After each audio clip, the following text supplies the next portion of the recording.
ಎಲ್ಲರಿಗೂ ನಮಸ್ಕಾರ. Amitha's kitchen and life ಸ್ಟೈಲ್ಗೆ ಸ್ವಾಗತ. ಸ್ನೇಹಿತರೆ, ಇವತ್ತಿನ ರೆಸಿಪಿ ಬಂದು ಮ್ಯಾಂಗೋ ಪುಡ್ಡಿಂಗ್. ತುಂಬಾ ಅದ್ಭುತವಾದ ಆರೋಗ್ಯಕರವಾದ ಒಂದು ಪುಡ್ಡಿಂಗ್. ನೋಡುವಾಗಲೇ ಎಷ್ಟು ಚೆನ್ನಾಗಿದೆ ಅಲ್ಲ, ಹಾಗಾದರೆ ತಿಂದರೆ ಎಷ್ಟೊಂದು ಚೆನ್ನಾಗಿರ್ಲಿಕ್ಕಿಲ್ವ? ಹಾಗಾದರೆ ಬನ್ನಿ ಅಮಿತಾಸ್ ಕಿಚನ್ಗೆ ಹೋಗುವ, ರೆಸಿಪಿ ನೋಡಿಕೊಂಡು ಬರುವ. ರೆಸಿಪಿ ಇಷ್ಟ ಆದರೆ ಲೈಕ್, ಶೇರ್, ಕಮೆಂಟ್ ಮಾಡಿ. ನಾವು ಇವತ್ತು ಅಂಗನವಾಡಿಯ ಹಾಲಿನ ಹುಡಿಯಿಂದ ಒಂದು ಪುಡ್ಡಿಂಗ್ ಮಾಡಿಕೊಳ್ಳುವ. ಮ್ಯಾಂಗೋ ಪುಡ್ಡಿಂಗು ತುಂಬಾ ಸೊಗಸಾದ ಪುಡ್ಡಿಂಗ್. ಯಾವ ರೀತಿ ಮಾಡೋದಂದರೆ, ಈ ಹಾಲಿನ ಹುಡಿಯಿಂದ ಯಾವ ರೀತಿ ಮಾಡೋದಂದರೆ, ಇಲ್ಲಿ ಕೊಟ್ಟಿದ್ದಾರೆ 4 ಭಾಗ ನೀರಿಗೆ 1 ಭಾಗ ಈ ಹುಡಿ ಹಾಕಲಿಕ್ಕೆ ಅಂತ. ನಾನಿಲ್ಲಿ 3 ನೀರಿಗೆ 1 ಕಪ್ಪಿನಷ್ಟು ಹುಡಿಯನ್ನು ಹಾಕ್ತಾ ಇದ್ದೇನೆ. ಇವಾಗ ಮೊದಲಿಗೆ ನಾವು ಇದರಿಂದ ಹಾಲನ್ನು ಮಾಡಿಕೊಳ್ಳುವ. ಕಪ್ಪು ತಗೊಂಡಿದ್ದೇನೆ ನೋಡಿ, 240 ml ಕಪ್ಪು.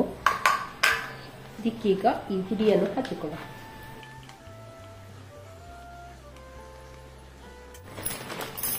ನಾನಿಲ್ಲಿ ಫುಲ್ಲಾಗಿ 1 ಕಪ್ಪು ಹುಡಿಯನ್ನು ಹಾಕ್ತಾ ಇದ್ದೇನೆ. ಇವಾಗ ಇದಕ್ಕೆ ಇದೇ ಕಪ್ಪಲ್ಲಿ 3 ಕಪ್ ನೀರನ್ನು ತಗೊಂಡು ಬಿಸಿ ಮಾಡಲಿಕ್ಕೆ ಇಟ್ಟಿದ್ದೇನೆ. ಉಗುರು ಬಿಸಿ ಆದರೆ ಸಾಕು. ಈ ನೀರನ್ನು ಈಗ ಇದಕ್ಕೆ ಹಾಕಿಕೊಂಡು ನಾವು ಹಾಲನ್ನು ಮಾಡಿಕೊಳ್ಳುವ. ಫಸ್ಟಿಗೆ 1 ಕಪ್ಪು ಹಾಲಿನ ಹುಡಿ ತಗೊಂಡಿದ್ದೇನೆ. ಅದಕ್ಕೆ ಅದೇ ಕಪ್ಪಲ್ಲಿ 3 ಕಪ್ಪು ನೀರನ್ನು ಕಾಯಲಿಕ್ಕೆ ಇಟ್ಟಿದ್ದೇನೆ. ಹಾಕಿ ಒಮ್ಮೆ ತೆಳ್ಳಗೆ ಮಾಡಿಕೊಳ್ಳಿ. ಅಂದರೆ ಇಲ್ಲಿ ನಮಗೆ ತುಂಬ ತೆಳ್ಳಗೆ ಬೇಡ, ಹಾಲು ದಪ್ಪವೇ ಬೇಕು.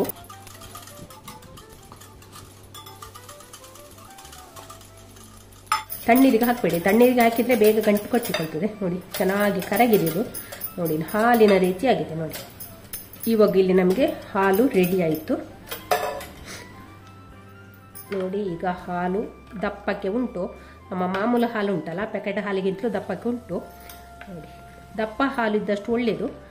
ಇವಾಗ ಇಲ್ಲಿ ಒಂದು ಮಾವಿನ ಹಣ್ಣು ತಗೊಂಡಿದ್ದೇನೆ. ಯಾವುದೇ ಮಾವಿನ ಹಣ್ಣು ಆಗ್ತದೆ, ಒಳ್ಳೆ ಪರಿಮಳ ಮತ್ತು ಸ್ವೀಟ್ ಇದ್ದ ಮಾವಿನ ಹಣ್ಣೆ ತಗೊಳ್ಳಿ. ಇವಾಗ ಇದರಿಂದ ನಾವು ಪ್ಯೂರಿ ಮಾಡಿಕೊಳ್ಬೇಕು, ಇದನ್ನು ಪೇಸ್ಟ್ ಮಾಡಿಕೊಳ್ಬೇಕು.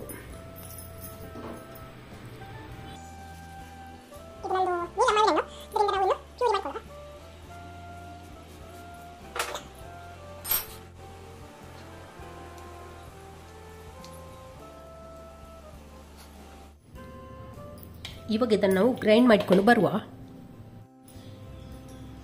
ಇವಾಗ ಇಲ್ಲಿ ಮಾವಿನ ಹಣ್ಣನ್ನು ಪ್ಯೂರಿ ಮಾಡಿಕೊಂಡಾಯಿತು. ತುಂಬ ನಯವಾಗಿ ರುಬ್ಬಿಕೊಳ್ಬೇಕು. ಈಗ ಇದನ್ನು ನಾವು ಹಾಲಿನ ಹುಡಿ ತಗೊಂಡೇವಲ್ಲ, ಅದೇ ಕಪ್ಪಿಗೆ ಹಾಕಿಕೊಳ್ಳುವ.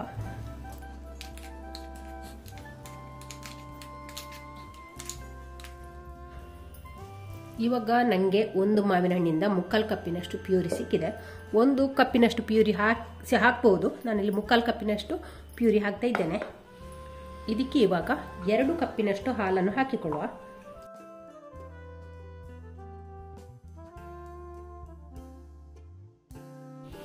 ಇದಕ್ಕೀಗ 4 ಟೇಬಲ್ ಸ್ಪೂನ್ನಷ್ಟು ಸಕ್ಕರೆಯನ್ನು ಹಾಕ್ತಿದ್ದೇನೆ. ಟೀ ಸ್ಪೂನಲ್ಲಿ ಹಾಕುದಿದ್ರೆ ಒಂದು 8 ಸ್ಪೂನ್ನಷ್ಟು ಸಕ್ಕರೆ ಹಾಕ್ಕೊಳ್ಬೋದು. ಸ್ವೀಟ್ ಜಾಸ್ತಿ ಬೇಕು ಅಂತಿದ್ರೆ ಜಾಸ್ತಿ ಹಾಕ್ಕೊಳ್ಬೋದು. ಹಾಕಿ ಒಮ್ಮೆ ಚೆನ್ನಾಗಿ ಇದನ್ನು ಕರಗಿಸ್ಕೊಳ್ಳುವ. ಇಲ್ಲಿ ಮಾವಿನ ಹಣ್ಣು ಸಕ್ಕರೆ ಎಲ್ಲ ಚೆನ್ನಾಗಿ ಕರಗಬೇಕು. ಆ ರೀತಿ ಒಮ್ಮೆ ಚೆನ್ನಾಗಿ ಮಿಕ್ಸ್ ಮಾಡಿಕೊಳ್ಳುವ. ಇಲ್ಲಿ ಮಾವಿನ ಹಣ್ಣಿನ ಪ್ಯೂರಿ, ಸಕ್ಕರೆ, ಹಾಲು ಚೆನ್ನಾಗಿ ಮಿಕ್ಸ್ ಆಯಿತು ನೋಡಿ. ಚೆನ್ನಾಗಿ ಮಿಕ್ಸ್ ಆಯಿತು. ಹೀಗೆ ಮಾಡ್ಲಿಕ್ಕೆ ಒಂದು ಸ್ವಲ್ಪ ಟೈಮ್ ಹಿಡಿತದೆ. ಹಾಗೆ ನಿಮಗೆ ರಪ್ಪ ಆಗಬೇಕು ಅಂತಿದ್ರೆ ಪ್ಯೂರಿಗೆ ಹಾಲು ಸಕ್ಕರೆ ಎಲ್ಲ ಹಾಕಿ ಮಿಕ್ಸರ್ ಜಾರಿಗೆ ಹಾಕಿ ಗ್ರೈಂಡ್ ಮಾಡಿಕೊಳ್ಬೋದು. ಅದು ಸುಲಭ ಆಗ್ತದೆ, ಬೇಗನೆ ಮಾಡಿಕೊಳ್ಬೋದು. ಪ್ಯೂರಿ ಮಾಡಿಕೊಳ್ಳೋದು, ಅದಕ್ಕೆ ಹಾಲು ಹಾಕೋದು, ಸಕ್ಕರೆ ಹಾಕೋದು, ಗ್ರೈಂಡ್ ಮಾಡೋದು ಅಷ್ಟೇ, ಬೇಗನೆ ಆಗ್ತದೆ. ಇದು ನೋಡಿ ಆಯಿತು. ಇವಾಗ ಇದಕ್ಕೆ ಕಲರಿಗೋಸ್ಕರ ಒಂದು ಸ್ವಲ್ಪ ಫುಡ್ ಕಲರ್ ಹಾಕ್ತಾ ಇದ್ದೇನೆ, ಯೆಲ್ಲೋ ಕಲರ್ ಸ್ವಲ್ಪ ಡಾರ್ಕ್ ಬರಲಿ ಅಂತ. ನಿಮ್ಮ ಮಾವಿನ ಹಣ್ಣು ಡಾರ್ಕ್ ಆಗಿ ಉಂಟು ಅಂತಿದ್ರೆ ಬೇಡ ಹಾಕೋದು. ಸ್ವಲ್ಪ ಹಾಕ್ತಾ ಇದ್ದೇನೆ ನಾನು, ಯೆಲ್ಲೋಯಿಶ್ ಸ್ವಲ್ಪ ಜಾಸ್ತಿ ಚೆನ್ನಾಗಿ ಕಾಣಲಿ. ಇವಾಗ ನಾನು ಇದನ್ನು ಸ್ಟವ್ ಮೇಲೆ ಇಟ್ಟಿದ್ದೇನೆ. ಇಟ್ಟು ಒಮ್ಮೆ ಚೆನ್ನಾಗಿ ಇದನ್ನು ಮಿಕ್ಸ್ ಮಾಡುವ. ಈ ಮ್ಯಾಂಗೋ ಪ್ಯೂರಿ, ಹಾಲು ಎಲ್ಲ ಚೆನ್ನಾಗಿ ಕುದಿ ಬರಬೇಕು. ಆ ರೀತಿ ಮಿಕ್ಸ್ ಮಾಡಿದರೆ ಆಯಿತು. ಕೈ ಬಿಡದೆ ನಾವಿನ್ನು ತಿರುಗಿಸ್ಕೊಳ್ಳುವ. ಇವಾಗ ಇಲ್ಲಿ 1/2 ಕಪ್ಪು ಕಾರ್ನ್ಫ್ಲೋರ್ ತಗೊಂಡಿದ್ದೇನೆ. ಇವಾಗ ಇಲ್ಲಿ 1/2 ಕಪ್ಪಿನಷ್ಟು ಕಾರ್ನ್ಫ್ಲೋರ್ ಹಾಕಿದ್ದೇನೆ. ಅಂದರೆ ಈ ಕಪ್ ಅಂದರೆ 1/2 ಕಪ್ಪು. ನಾವು ಹಾಲು ತಗೊಂಡೇವಲ್ಲ, ಆ ಕಪ್ಪಲ್ಲಿ 1/2 ಕಪ್ ಆಗ್ತದೆ. ಇವಾಗ ಇದಕ್ಕೆ 1/2 ಕಪ್ ಹಾಲನ್ನು ಸೇರಿಸ್ತಾ ಇದ್ದೇನೆ. ಹಾಲನ್ನು ಸೇರಿಸಿ ಒಮ್ಮೆ ಚೆನ್ನಾಗಿ ಕದಡಿಕೊಳ್ಳುವ. ಚೆನ್ನಾಗಿ ಹಾಲು ಮತ್ತು ಕಾರ್ನ್ಫ್ಲೋರ್ ಚೆನ್ನಾಗಿ ಮಿಕ್ಸ್ ಆಗಬೇಕು. ಗಂಟು ಕಟ್ಟಿಕೊಳ್ಳದ ರೀತಿಯಲ್ಲಿ ಚೆನ್ನಾಗಿ ಇದನ್ನು ರೆಡಿ ಮಾಡಿ ಇಟ್ಕೊಂಡ್ರೆ ಆಯಿತು. ಇವಾಗ ಇಲ್ಲಿ ಹಾಲು ಮತ್ತು ಕಾರ್ನ್ಫ್ಲೋರ್ ಚೆನ್ನಾಗಿ ಮಿಕ್ಸ್ ಆಗಿದೆ. ಬೆಂಕಿಯನ್ನು ಮೀಡಿಯಂ ಫ್ಲೇಮಲ್ಲಿ ಇಟ್ಕೊಂಡೆ ಇದನ್ನು ನಾವು ಕಾಯಿಸಿಕೊಂಡ್ರೆ ಆಯಿತು. ಕೈ ಬಿಡದೆ ತಿರುಗಿಸ್ಕೊಂಡಿರಬೇಕು. ಸೈಡನ್ನೆಲ್ಲ ತೆಕ್ಕೊಂಡು ಹೀಗೆ ಹಾಕಿ ಚೆನ್ನಾಗಿ. ಇವಾಗ ಇಲ್ಲಿ ನಮ್ಮ ಮ್ಯಾಂಗೋ ಮತ್ತು ಹಾಲಿನ ಮಿಶ್ರಣ ಚೆನ್ನಾಗಿ ಕುದಿ ಬರ್ತಾ ಉಂಟು. ಬೆಂಕಿನೀಗ ಸಿಮ್ಮಿಗೆ ಇಟ್ಕೊಳ್ಳುವ.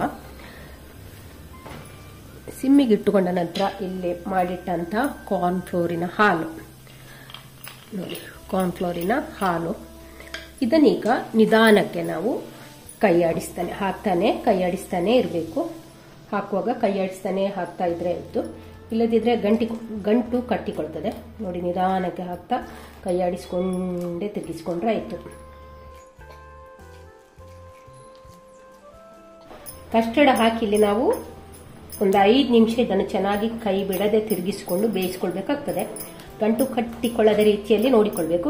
ಒಂದು ವೇಳೆ ನೀವು ಹಾಕುವಾಗ ನಿಮಗಿಲ್ಲಿ ಮಿಶ್ರಣ ಗಟ್ಟಿ ಅನಿಸಿದ್ರೆ ಬೇಕಾದ್ರೆ ಹಾಲನ್ನು ಸೇರಿಸ್ಕೊಳ್ಬಹುದು. ಹಾಕಿ ಒಮ್ಮೆ ಚೆನ್ನಾಗಿ ಕೈ ಬಿಡದೆ ಹೀಗೆ ತಿರುಗಿಸ್ಕೊಂಡ್ರೆ ಆಯಿತು. ಇವಾಗ ನೋಡಿ ಇಲ್ಲಿ ಆಯಿತು. ಒಂದು 5 ನಿಮಿಷ ಆಗಿದೆ, ಬೆಂದಿದೆ ಇದು ನೋಡಿ. ಈ ರೀತಿ ಉಂಟು ಬ್ಯಾಟರ್ ನೋಡಿ, ಈ ರೀತಿ ಉಂಟು.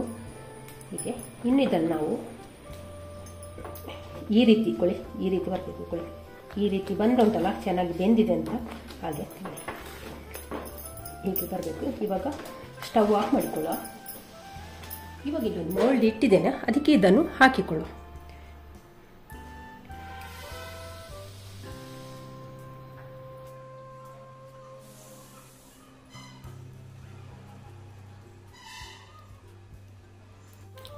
ಹಾಕಿ ಒಮ್ಮೆ ಚೆನ್ನಾಗಿ ಟ್ಯಾಪ್ ಮಾಡುವ. ಇದನ್ನು ನಾವು ರೂಮ್ ಟೆಂಪರೇಚರಲ್ಲಿ ಇಡುದಿದ್ರೆ ಒಂದು 4 ಗಂಟೆ ಆದ್ರೂ ಇದು ತಣ್ಣಗಾಗಬೇಕು. 4 ರಿಂದ 5-6 ಗಂಟೆ ಇಟ್ಟರೂ ಪರವಾಗಿಲ್ಲ, ಚೆನ್ನಾಗಿ ತಣ್ಣಗಾಗಬೇಕು. ನೀವು ಫ್ರಿಜ್ಜಲ್ಲಿ ಏನಾದರೂ ಇಟ್ಟರೆ ಹೊರಗೆ ಇದು ಪೂರ್ತಿ ತಣ್ಣಗಾದ ನಂತರ 1 ಗಂಟೆ ಹೊರಗಿಟ್ಟು ಮತ್ತೆ ಫ್ರಿಜ್ಜಲ್ಲಿ 1 ಗಂಟೆಗೆ ಇದು ಪೂರ್ತಿ ತಣ್ಣಗಾಗ್ತದೆ. ಅಂದರೆ ನಮಗೆ ಶೇಪ್ ಚೆನ್ನಾಗಿ ಸಿಗಬೇಕು ಅಂದರೆ ಪೂರ್ತಿ ತಣ್ಣಗಾಗಬೇಕು. ಒಂದು 6 ಗಂಟೆ ಆದರೂ ಇದನ್ನು ಹೊರಗೆ ಇಡಲೇಬೇಕು. ಇನ್ನು ಇದನ್ನು ನಾವು ತಣ್ಣಗಾಗಲಿಕ್ಕೆ ಬಿಡುವ. ಈಗ ನಮ್ಮ ಪುಡ್ಡಿಂಗ್ ಇಲ್ಲಿ ತಣ್ಣಗಾಗಿದೆ. ಸುಮಾರು 3 ಗಂಟೆ ನಂತರ ನಾನು ಇದನ್ನು ಫ್ರಿಜ್ಜಿಂದ ತೆಗೆದಿದ್ದೇನೆ. 1 ಗಂಟೆ ಹೊರಗೆ ಇಟ್ಟಿದ್ದೆ, ಆನಂತರ 2 ಗಂಟೆ ಅಷ್ಟು ಹೊತ್ತು ಫ್ರಿಜ್ಜಲ್ಲಿ ಇಟ್ಟಿದ್ದೆ. ಇನ್ನು ಇದನ್ನು ನಾವೊಮ್ಮೆ ಉಲ್ಟ ಮಾಡುವ.